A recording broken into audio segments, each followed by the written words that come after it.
Selamat malam Aumania. Selamat datang lagi di Midnight Live. Apa kabar penonton? Masih di sini aja. Mudik nih. Kala war cuti ya. Udah karir diselengkat, cuti diselengkat. Sabar aja, sabar itu indah. Kapan indahnya ya sabar aja. Ya udah langsung aja kita mulai. Inilah Midnight Live.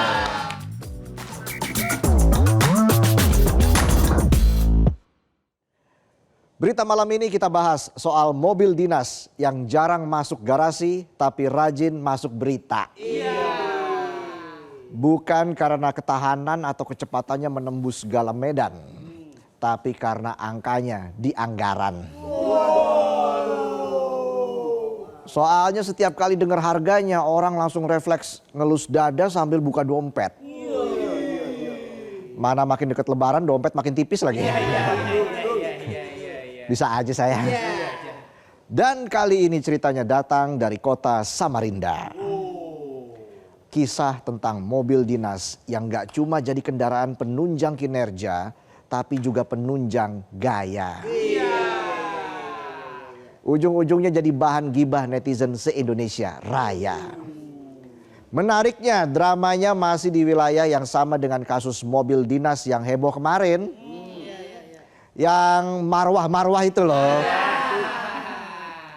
Yang bikin rakyat maurah-maurah. Itu kata Otong ya. Kalau kemarin yang jadi sorotan mobil dinas Gubernur Kalimantan Timur sekarang gantian di level kota. Bedanya kalau yang di provinsi rencananya mau beli mobil baru. Sekarang di Samarinda ceritanya soal mobil sewa yang dilanjutkan. Sama-sama dari pabrikan Inggris cuma variannya aja yang beda. Kalau gubernurnya maunya Range Rover. Di Samarinda mobilnya tipe Land Rover Defender. Kalau pejabatnya baper dan blunder. Uye. Ngomongin mobil pejabat kita, saya jadi ingat.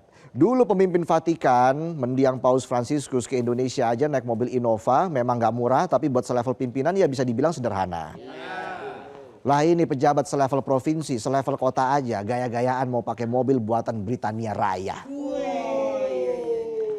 Naik mobil listrik aja masih bingung cari powerbank. Sosokan naik mobil mewah. Ujung-ujungnya salah kunci, mau nyalain mobil pakai kunci Inggris. Mentang-mentang mobil dari Inggris.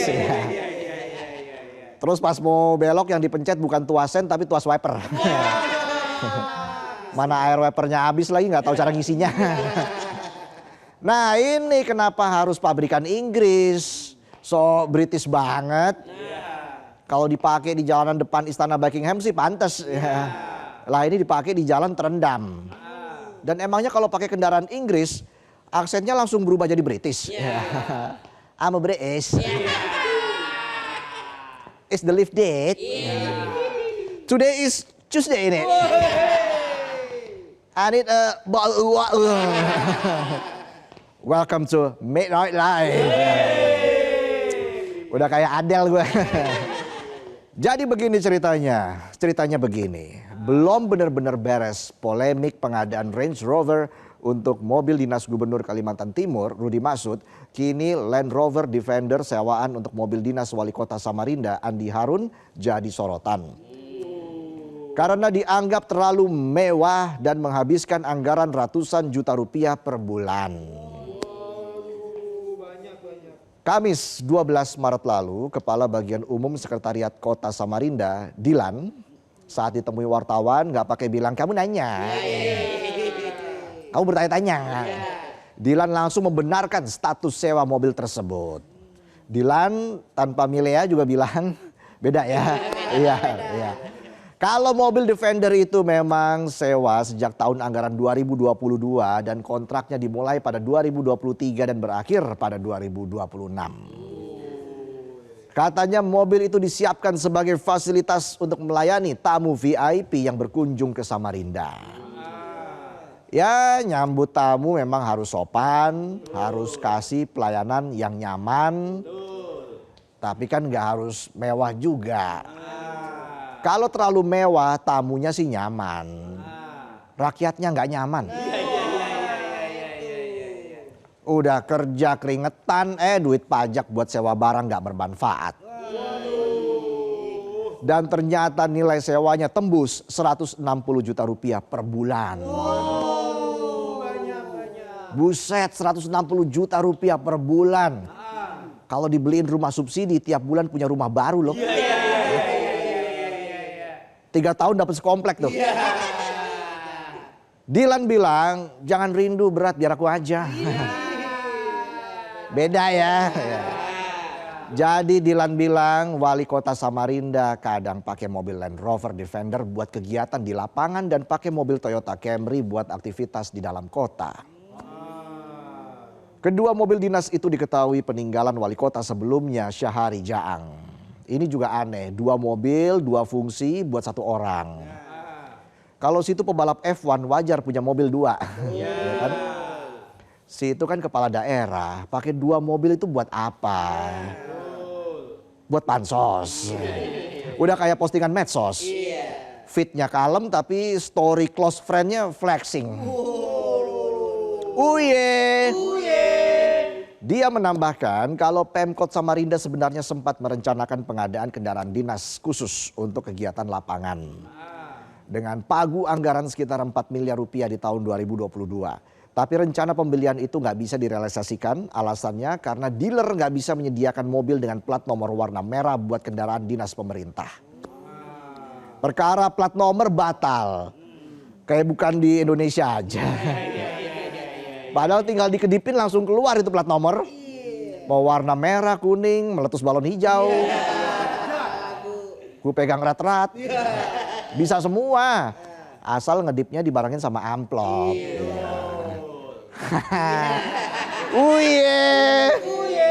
Alasan plat ini receh, udah kayak lo batal nikah cuma perkara seragam nikah keluarga lo nggak bisa warna merah.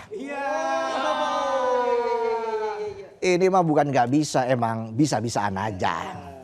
Lanjut lagi, abis gagal beli, Pemkot Samarinda koordinasi sama LKPP dan akhirnya memilih opsi sewa buat kendaraan yang dinilai sesuai dengan ketentuan dalam Perpres tentang pengadaan barang dan jasa pemerintah.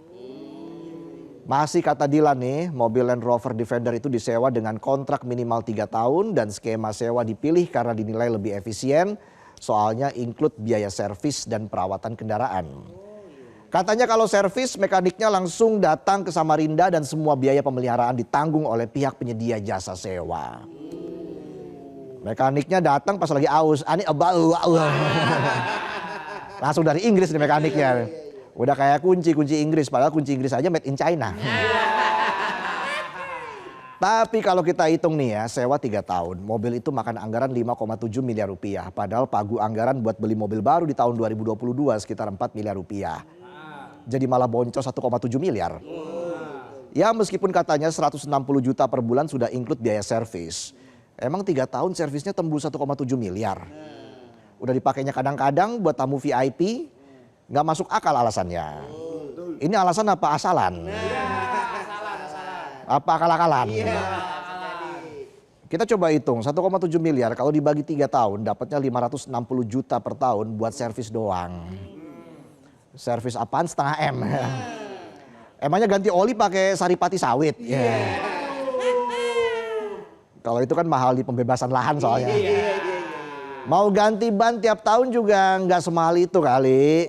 Kecuali diganti pakai ban pesawat tempur. Habis itu langsung dinas ke Iran tuh. Hunting Netanyahu. Dan terkait kelanjutan penggunaan kendaraan tersebut setelah kontrak berakhir pada 2026, Dilan bilang Pemkot Samarinda masih menunggu arahan pimpinan serta melihat kondisi anggaran pada perubahan APBD mendatang. Ya udah ketahuan boros, kalau nggak diubah jujur fix akal-akalan. Sehari setelah Dilan cuap-cuap kasih klarifikasi, besoknya Jumat 13 Maret, Wali Kota Samarinda Andi Harun nyamperin kantor Inspektorat Kota Samarinda. Dia datang buat kasih surat permintaan review terkait pengelolaan kendaraan operasional di lingkungan Pemkot Samarinda. Dalam surat tersebut, Wali Kota minta Inspektorat Kota Samarinda melakukan peninjauan terhadap beberapa aspek. Di antaranya kesesuaian mekanisme penyediaan kendaraan operasional dengan ketentuan peraturan perundang-undangan, kesesuaian penggunaan kendaraan dengan kebutuhan kegiatan kedinasan, serta penilaian terhadap aspek efisiensi, efektivitas, dan akuntabilitas dalam pengelolaannya. Nah ini template, viral dulu terus respon. Coba aja nggak viral, diperpanjang kali itu sewanya 3 periode. Bisa-bisa naik tuh harga sewanya. Udah rame, udah heboh, baru minta direview inspektorat. Kalau mau review jangan ke inspektorat. Mending panggil Mas Fitra Eri. Langsung direview tuh. Dengan tinggi badan saya 177 cm. Headroomnya masih sangat lega. Legroomnya apalagi. Tuh saya bisa selonjoran. Kalau saya mundurin bisa main futsal nih. Handlingnya luar biasa. Dashboardnya soft touch. Jendelanya touchscreen. Jangankan buat muter balik. Buat muter fakta juga bisa.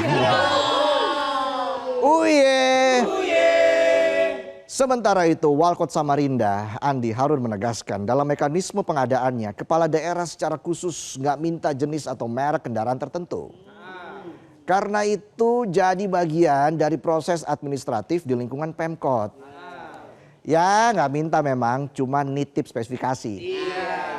Misalnya ditanya, Pak mau mobil dinas yang kayak gimana nih? Wah saya sih nggak minta merek tertentu. Yang penting mobilnya bagus, nyaman, bisa tembus jalan rusak, gagah, buatan Inggris, ada rover-rovernya gitu. Sama aja ya. Tapi Andi Harun bilang kalau seluruh kebijakan harus dipastikan berjalan sesuai ketentuan serta prinsip akuntabilitas dalam tata kelola pemerintahan. Dan permintaan review kepada inspektorat itu bagian dari tanggung jawab kepemimpinan dalam menjaga kepercayaan publik.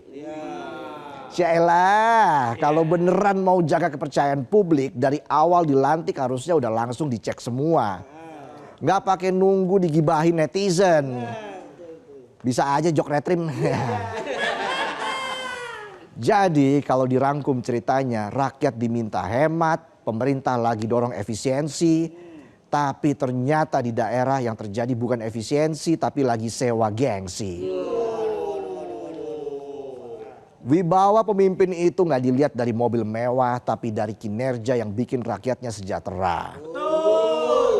Pemimpin jangan sibuk ngurusin mobil dinas nyaman. Yang penting itu ngurus rakyat biar hidupnya mapan.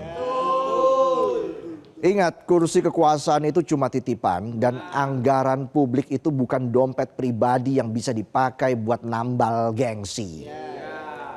Jika anggaran terus dihabiskan buat gengsi jabatan, maka cepat atau lambat yang habis bukan cuma anggaran, tapi juga kepercayaan rakyat yang bakal menguap perlahan. Itulah tadi sajian pembuka kami di Midnight Live. Dan Mas Fitra Eri akan beneran hadir di Midnight Live. Usai jeda kita ada sebat Selasa baca komentar. Jadi jangan kemana-mana, tetaplah di Midnight Live.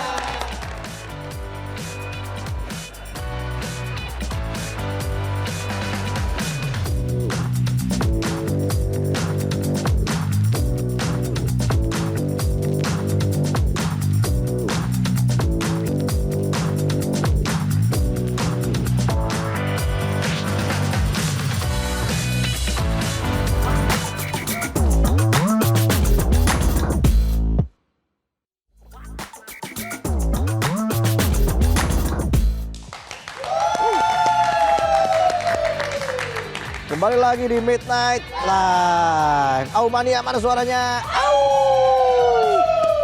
Nah, gagal mudik. Gagal mudik. Mudik gagal. Kok bisa gagal mudik? Tiket mahal banget. Oh ya? 200 juta. Masa? Iya. Mudik kemana tuh? Kutub Utara. Mau ketemu penguin loh. Bukan masalah itu juga. Nggak dapat cuti. Kalah rebutan sama penonton. Kalah war cuti. Udah kalah war cuti. Nggak dapat lemburan. Kita nggak cuti supaya menemani Aumania. Keren. Kepaksa sih. Udah siap banget menemani Aumania dalam sebat kali ini. Iya. Ini dia sebat.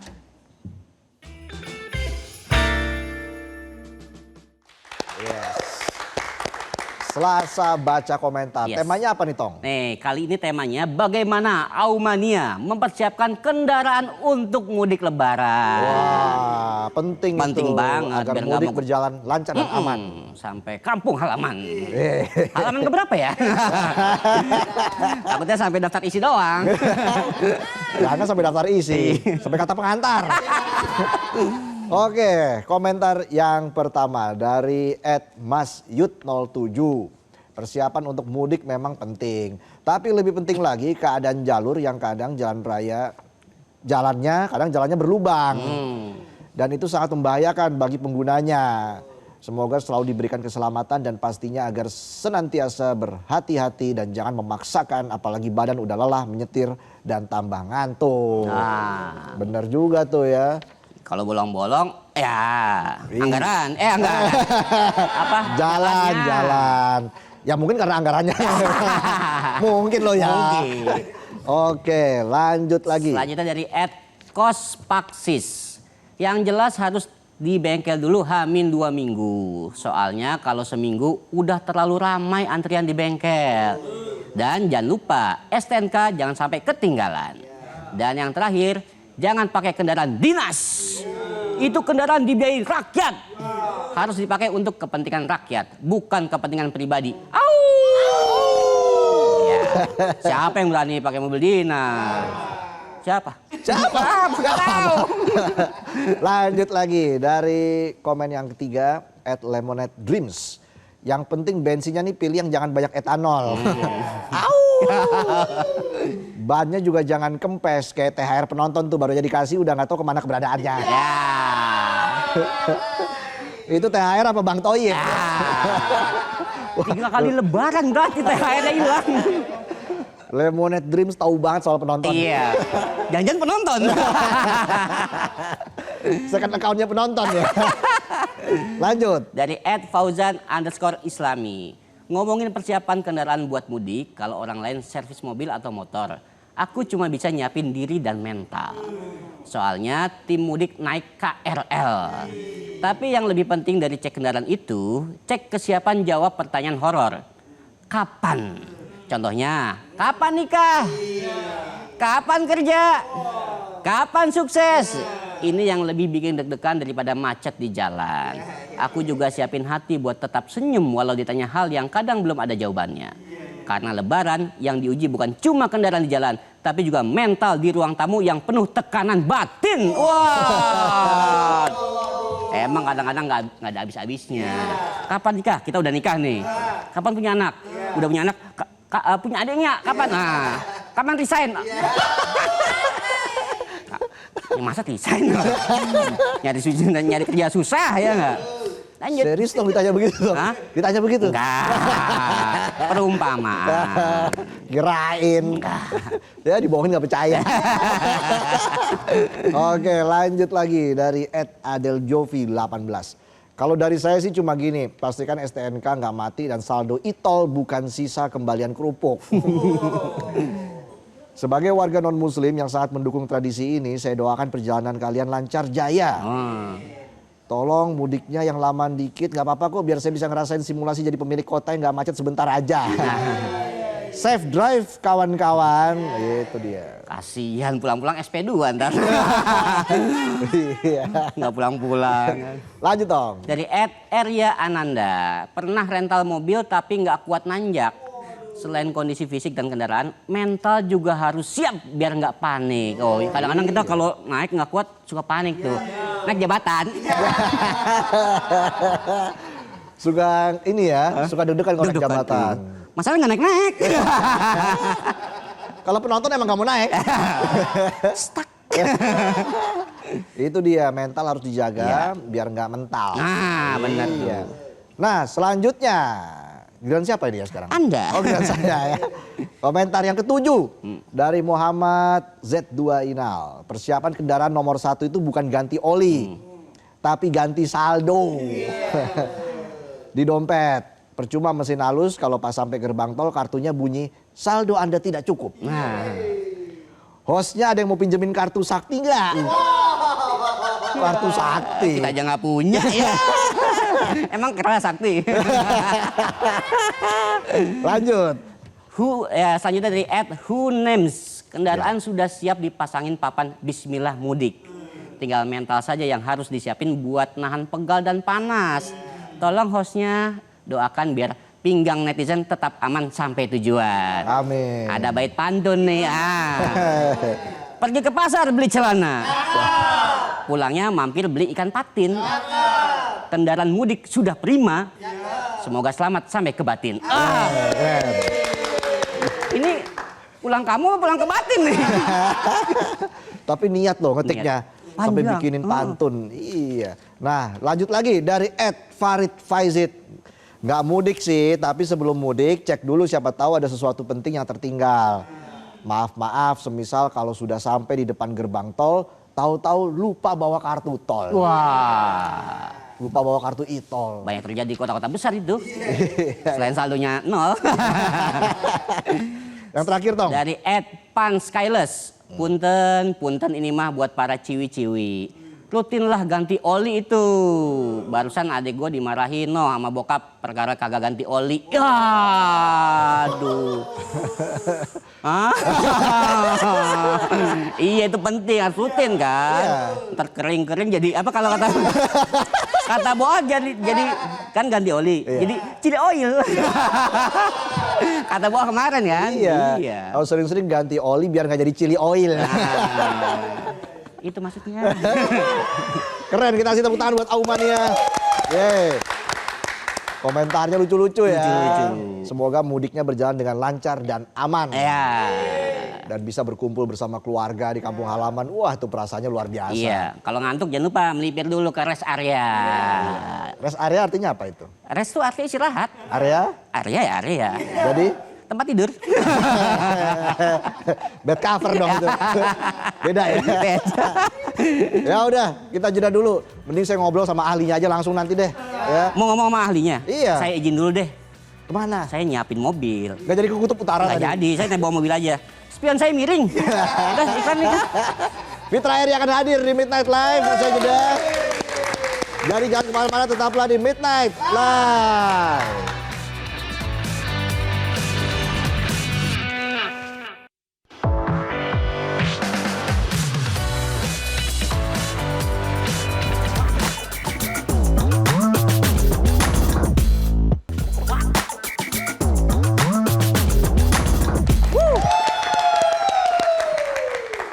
Kembali lagi di Midnight Live. Aumania, mana suaranya?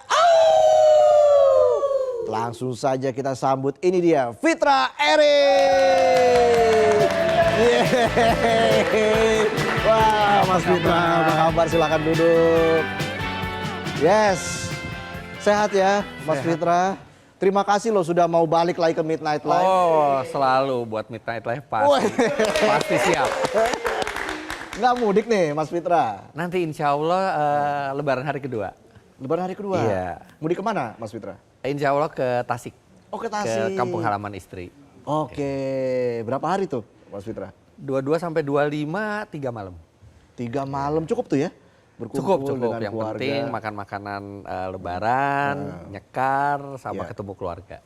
Oke, pulang kampung mudik pun masih nge-review mobil. Iya. Ya. Kan kita Kita kan sering lihat konten-kontennya kan. daripada liburan nggak produktif, mendingan sambil nge-review mobil. Tuh itu, jangan hahe aja. Wah, tapi katanya Mas Fitra nih di garasi mobilnya nambah lagi, bener nggak sih? Ah, itu rumor itu. Masa sih? Katanya ada 40 berapa gitu ya? Itu hoax itu. Hoax ya. Tapi kira-kira Mas Fitra kalau di dibolehin milih gitu ya, untuk perjalanan jauh itu mobil apa yang paling nyaman menurut versi Mas Fitra? Kalau nyaman banyak pilihannya, tapi kalau saya suruh milih perjalanan jauh dengan teknologi sekarang, saya milih antara hybrid atau plug-in hybrid. Oke, kenapa Karena kita nggak tergantung sama charger listrik, kita nggak tergantung sama SPKLU, kita tetap bisa isi bensin, tapi hemat banget mobilnya. Iya, iya, iya. Kalau mobil listrik mungkin sekarang masih susah ya, karena SPKLU pada saat musim libur gini kan biasanya rame banget. Dan kita kalau ngisi listrik itu kan bisa 30 menit, 40 menit. Kalau ada orang ngisi sebelum kita artinya kita mesti nunggu gitu. Jadi kurang praktis kalau pakai mobil listrik. Tapi kalau pakai mobil biasa juga mungkin apalagi macet itu bensinnya boros. Jadi paling enak tuh pakai hybrid atau plug-in hybrid kalau buat saya. Oke, apalagi yang ada adaptive cruise control ya. Ya saya kan tahu gini-gini juga dari Mas Fitra juga tuh istilah-istilah begitu. Iya kan bener kan Mas? Iya itu pasti enak banget ngebantu adaptive cruise control itu. Iya tinggal bisa sambil ngopi ya. Tapi ntar setirnya geter. Iya kan Mas ya? Iya dong, nggak boleh. Nggak, kita tuh nggak boleh ngelepas setir walaupun ada adaptive cruise control, walaupun ada lane keep assist, itu tuh cuma buat ngebantu. Tapi tetap kita yang tanggung jawab. Oke, itu penting karena teknologi juga semakin maju ya, Mas Iya. Fitra. Apalagi Mas teknologi yang menurut Mas Fitra tuh ini ngebantu banget nih buat jalan jauh. Itu satu adaptive cruise control, terus habis itu lane keep assist sama lane departure warning. Oke. Jadi kalau misalnya kita mungkin lengah, terus habis itu ke pinggir mobilnya, dia bisa balikin mobil ke jalan yang lurus lagi. Oh ya? Iya. Wah secanggih itu ternyata ya. Iya. Kalau dulu kan ya tangan kita keluar lah ya ke jendela ya. Misi ya. Maaf saya mau ke kanan nih. Ini langsung diatur sendiri udah kayak robot ya. Ya memang robot itu sebenarnya memang robot yang itu emang dipasang di mobil buat ngebantu keselamatan kita. Iya. Nah, cuman memang banyak orang nggak ngerti cara teknologi itu bekerja, yang mana jadi kadang-kadang nggak difungsikan atau malah kaget ketika mobilnya itu belok sendiri. Oke. Nah kalau macet itu di jalan tol apalagi saat sekarang orang banyak yang mudik. Selain karena volume kendaraannya bertambah, apalagi sih Mas faktor-faktor di jalan? Jalannya sendiri, jalannya kita itu belum clear 100% untuk mobil. Apalagi di jalan tol aja itu masih banyak jalan yang tidak mulus standar tol gitu. Masih ada yang bergelombang, kadang-kadang ada lobang. Nah itu pasti menghambat laju kendaraan. Terus kalau jalan di luar tol itu banyak jalan-jalan persimpangan atau pasar itu yang masih tidak steril untuk mobil jalannya, jadi bercampur juga dengan mungkin gerobak, orang, jalan semua. Nah itu sedikit banyak itu membuat macet itu makin parah. Seberapa optimis Mas Fitra kalau jalan tol di Indonesia tuh akan mirip sama Autobahn di Jerman ya? Tahu nggak Autobahn? Iya kan Autobahn tuh mulus banget tuh Mas Fitra. Optimis sih optimis. Tapi nggak gitu gede persentasenya. Ya, tapi kita selalu berharap pemerintah bisa amanah. Gunakanlah uang pajak kami itu untuk membuat jalan yang bagus untuk kami juga. Itu penting itu. Masukan dari Mas Fitra yang udah bertahun-tahun puluhan tahun nyetir mobil. Oh bukan, udah bertahun-tahun bayar pajak. Iya, segala jenis mobil pernah disetirin sama Mas Fitra, mobil balap ya apapun itulah Mas Fitra. Ada nggak satu mobil yang pernah gitu ya pas nge-review mobilnya pas masuk mendingan gue naik ojol nih gitu. Oh ada juga, ada. ya?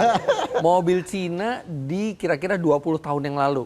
Oh ya? Iya, itu waktu itu mobil Cina pertama kali mulai masuk ke Indonesia dan itu jauh banget sama sekarang. Itu cuman nyoba sejam 2 jam, habis itu udah langsung parkir lagi, mendingan naik kendaraan umum. Tapi sekarang mereka udah berubah. Iya ya, udah makin canggih, makin maju juga gitu ya. Nah, biasanya kalau sebagai pembalap begitu, sekaligus reviewer, apa yang paling bikin deg-degan ketika mau start balap? Atau ketika menunggu kebijakan pemerintah yang baru ya? Enggak ya? Enggak ya? Maksudnya ketika videonya di-upload, ya, komentar netizen itu gimana? Sebenarnya sama, jadi pembalap sama jadi reviewer itu ada satu yang paling bikin saya takut adalah kalau kita melakukan kesalahan yang itu berdampak untuk orang lain. Kalau jadi pembalap misalnya kita kalah karena kesalahan saya. Kalau review mobil, saya salah mereview mobil itu. Jadi orang pun mendapatkan informasi yang salah. Itu yang paling ditakutkan. Oke. Nah, Tapi itu pernah Mas, seperti itu? Pernah, kita pernah dan itu baru ketahuannya setelah videonya di-upload terus ada komentar dan komentarnya kok seperti itu speknya seharusnya nggak seperti itu, seperti ini. Terus kita cek lagi, cross check ternyata iya benar saya yang salah. Nah, kesalahan yang akhirnya berdampak ke orang lain itu adalah yang paling ditakutkan sebagai reviewer. Iya. Wah, karena kan apalagi sosok Mas Fitra ini ibarat kata udah orang percaya aja dah apa yang diomongin Mas Fitra. Itu dia, kalau karena orang percaya kan jadi di kitanya juga harus hati-hati gitu. Iya. Dan soal konflik di kawasan Teluk ini.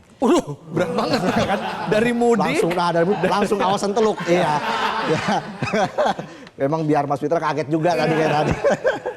Ini kan akan berpengaruh kepada harga BBM katanya. Secara teoritis iya, karena jalur pasokan BBM di Selat Hormuz itu kan diblokir kan. Iya. Tapi pemerintah juga sebenarnya masih bisa untuk menahan harga BBM untuk sementara waktu, karena kan kita juga nggak tahu perang itu bisa lanjut apa enggak. Dan tapi ya kalau misalnya keadaannya memburuk ya kita harus siap-siap memang harga minyak naik, tapi nggak usah khawatir karena sekarang kan kita juga ada pilihan pakai mobil listrik juga kalau misalnya harga bensinnya naik.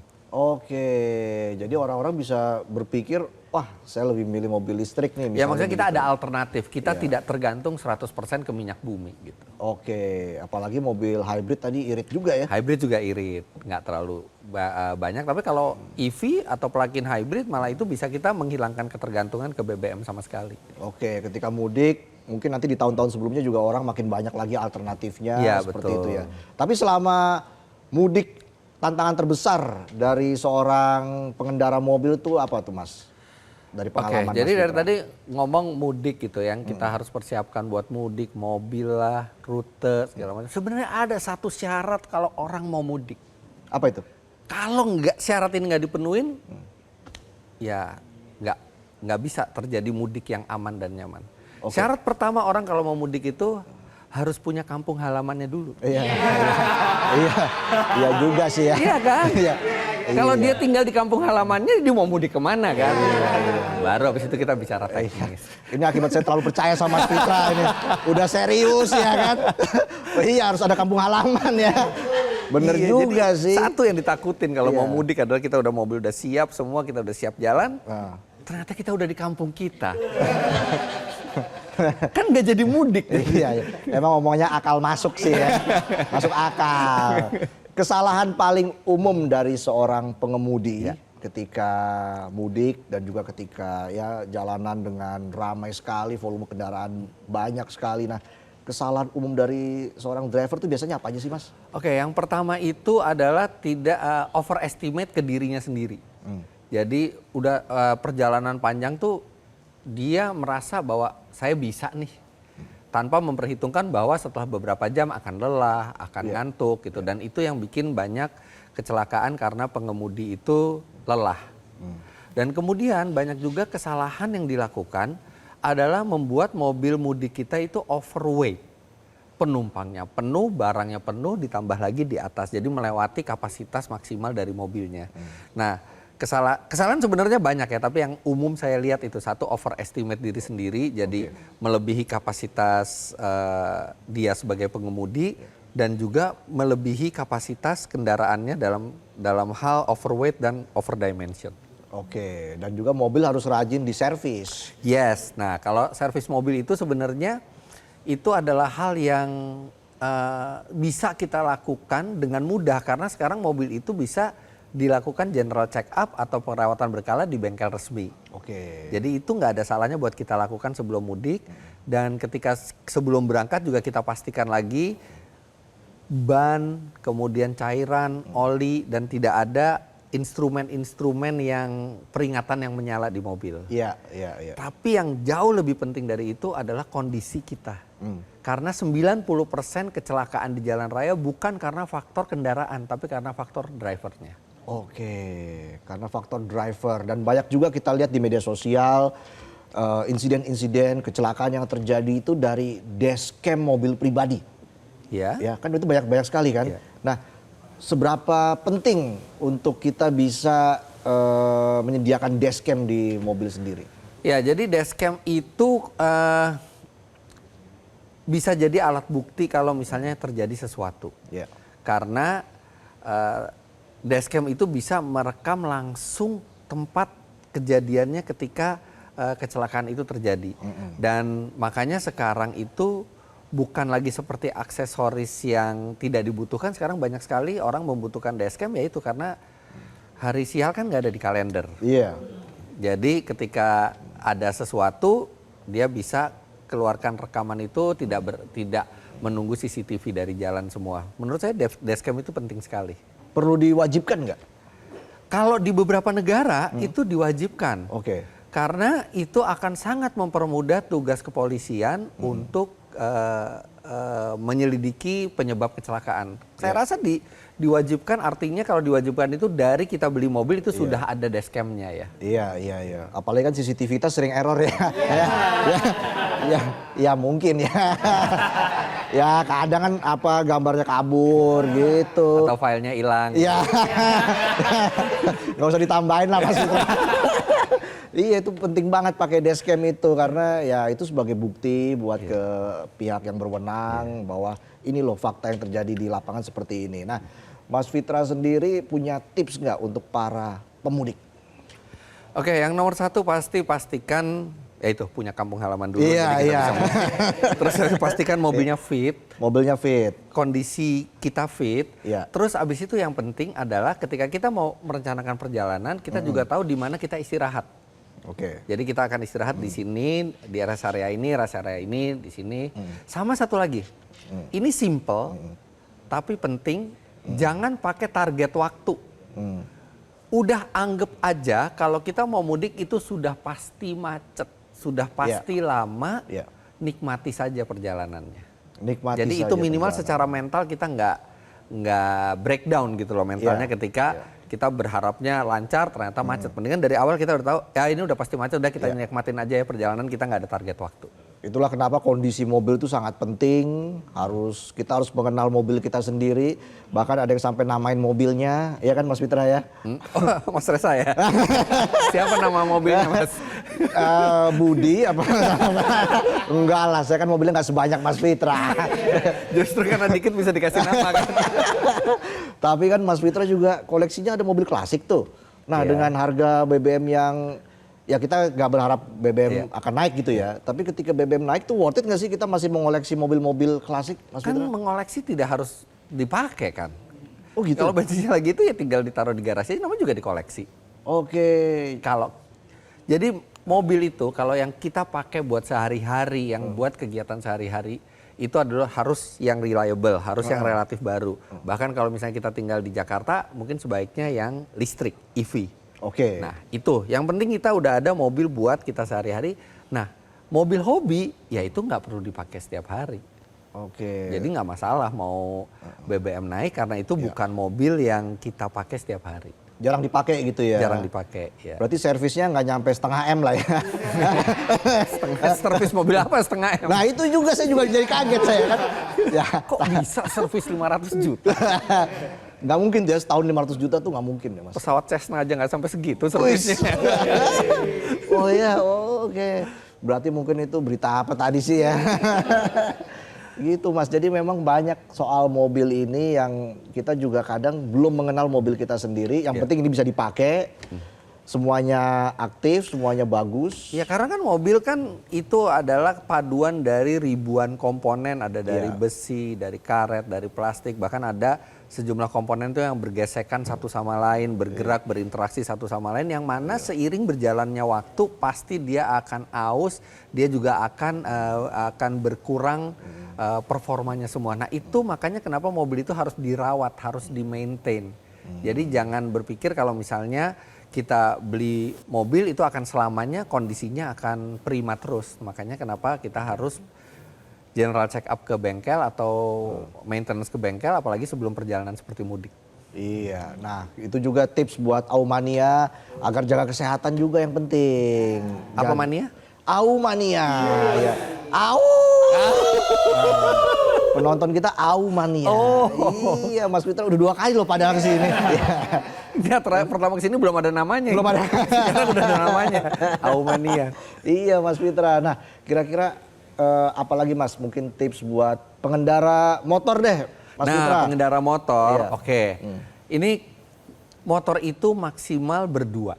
Iya. Iya. Tapi kita juga tahu ada keluarga yang mungkin punya anak dan kendaraannya tidak ada selain motor dan mereka memaksakan untuk bertiga atau bahkan berempat. Pernah saya lihat juga ada yang berlima. Itu memang di satu sisi ya mereka nggak punya pilihan karena nggak punya mobil gitu ya. Tapi sebenarnya pilihan lain yang lebih aman adalah ya udah gunakan kendaraan umum. Karena kita sangat egois kalau kita meresikokan keselamatan anak kita yang nggak ngerti apa-apa, yang mereka nggak punya pilihan harus ikut gitu ya. Jadi sangat tidak disarankan untuk mudik dengan motor melebihi 2 orang. Iya, iya. Intinya harus sesuai dengan kapasitas kendaraan itu, Iya. harus taat peraturan, taat rambu-rambu lalu lintas. Nah soal rambu-rambu ini gimana Mas Fitra melihat infrastruktur rambu-rambu di Indonesia? Ya rambu-rambunya sendiri juga harus banyak dibenahi ya oleh pihak terkait gitu. Karena ada juga rambu-rambu yang sudah pudar, ada juga rambu yang tertutup oleh pohon, jadi orang tidak bisa melihat gitu kan. Dan juga yang penting ada rambu-rambu yang mungkin sudah tidak relevan lagi gitu. Dan mungkin ketika rambu-rambu itu diganti itu akan membuat lalu lintas itu jadi lebih lancar. Nah jadi rambu-rambu tuh nggak bisa dipasang dan udah habis itu dibiarin aja gitu, harus diuji secara berkala apakah masih relevan rambu-rambu itu. Contohnya rambu-rambu seperti apa sih Mas yang kira-kira memang harus segera diperbaiki? Misalnya ada rambu dilarang muter balik gitu ya. Padahal pada saat lampu hijau itu muter balik itu tidak akan menghambat siapa-siapa misalnya ya, karena tidak ada lalu lintas lain yang jalan. Nah itu kan sebenarnya bisa, itu sebenarnya diizinkan buat muter balik. Nah itu harus dikaji terus, harus dikaji ulang terus rambu-rambu itu, karena rambu-rambu itu selain berfungsi untuk membuat kita selamat, juga membuat kita lancar di jalan. Oke, ya. Dan yang penting juga di jalan itu nggak ada yang tot. Tapi udah berkurang kan. Udah berkurang ya sekarang ya. Berkurang, ya. Ya itu kan juga bisa dibilang dulu sempat membuat kemacetan lah, jadi salah satu faktor kemacetan dan sebagainya. Tapi ya mudah-mudahan terus berkurang gitu ya. Iya, tapi masih ada walaupun nggak pakai totot, tapi masih dikawal, strobonya masih nyala, aparat di depan minta minggir gitu. Please, kita pengawalan itu bukan berarti meminta prioritas. Pengawalan itu boleh diminta oleh semua warga negara. Pengawalan itu memastikan keselamatan yang dikawal, bukan meminta orang lain suruh minggir. Iya. Nah kalau gitu apa nih harapan Mas Fitra untuk jalannya mudik di Lebaran tahun ini? Ya harapannya mudik tahun ini bisa lebih lancar, bisa lebih aman, dan juga bisa lebih teratur. Oke, itu dia. Kita kasih tepuk tangan. Fitra Eri, wah kalau apapun itu soal mobil ya, soal lalu lintas itu saya pasti lihat kontennya Mas Fitra. Bisa. Lo ya dibohongin nggak percaya. Lo beneran Mas, beneran. Oke, terima kasih Mas Fitra sudah hadir sama-sama, di Mas Midnight Reza. Live. Semoga nggak kapok ya. Karena setahun sekali lo datang ke Midnight Live. Pas lagi rame-rame mudik begini cocok banget udah Mas Fitra. Dan juga semoga mudik dari Aumania perjalanannya berjalan dengan aman, lancar, dan bisa berkumpul dengan keluarga di kampung halaman ya. Harus punya kampung halaman kan. Baru bisa mudik. Kalau enggak berlibur namanya. Iya. Oke, kita jeda dulu. Kami akan kembali saat lagi, tetaplah di Midnight Live.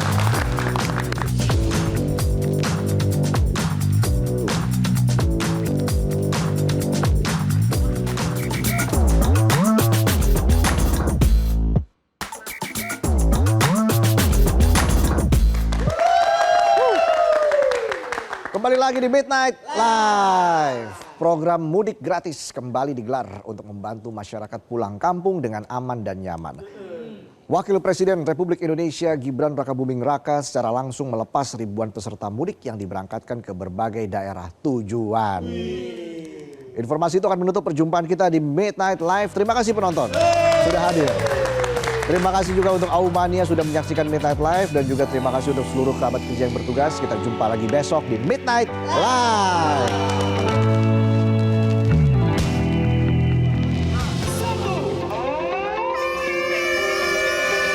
Wakil Presiden RI Gibran Rakabuming Raka melepas program mudik bersama Holding BUMN Dana Reksa 2026 di Jakarta.